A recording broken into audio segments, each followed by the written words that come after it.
नमस्कार, आपण पाहत आहात लोकनाळ न्यूज। चंद्रपूर जिल्ह्यातील नागभीड तालुक्यातील बाळापूर येथे गॅसच्या भडक्यामुळे एका घराला भीषण आग लागल्याची घटना रविवारी सायंकाळी घडली।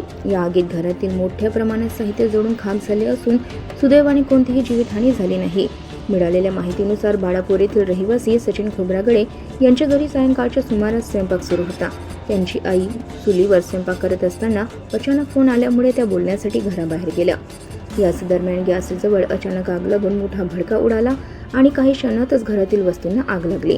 सुदैवाने त्यावेळेस घरात कोणीही नसल्यामुळे मोठी दुर्घटना टळली आणि जीवितहानी झाली नाही।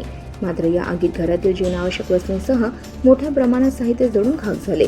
घटनेची माहिती मिळताच गावातील नागरिकांनी सकाळी घटनास्थळी धाव घेतली आणि मोठ्या प्रयत्नाने आग आटोक्यात आणली।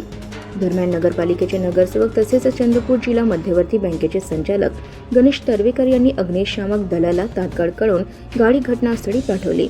मात्र अग्निशामक दल येईपर्यंत गावकऱ्यांनीच आग नियंत्रणात आणली होती। सचिन खोब्रागडे यांचा सायकल स्टोअरचा व्यवसाय असून कालच त्यांनी सायकलचे काही स्टोअर्स पार्ट्स आणले होते। दुर्दैवाने हे सर्व साहित्य या आगीत जळून खाक झाले असून त्यांचे मोठे आर्थिक नुकसान झाले आहे। घटनेची माहिती मिळताच तळोधी पोलीस ठाण्याचे पोलीस निरीक्षक राहुल गुहे हे आपल्या टीमसह घटनास्थळी दाखल झाले असून पुढील तपास सुरू आहे। दरम्यान या आगीत नुकसान झालेल्या सचिन खोब्रागडे यांच्या शासनाकडून तातडीची आर्थिक मदत देण्याची मागणी स्थानिक नागरिकांकडून करण्यात येत आहे। लोकनाळ न्यूज उपसंपादक भोजराज नवघडे, नागभीड।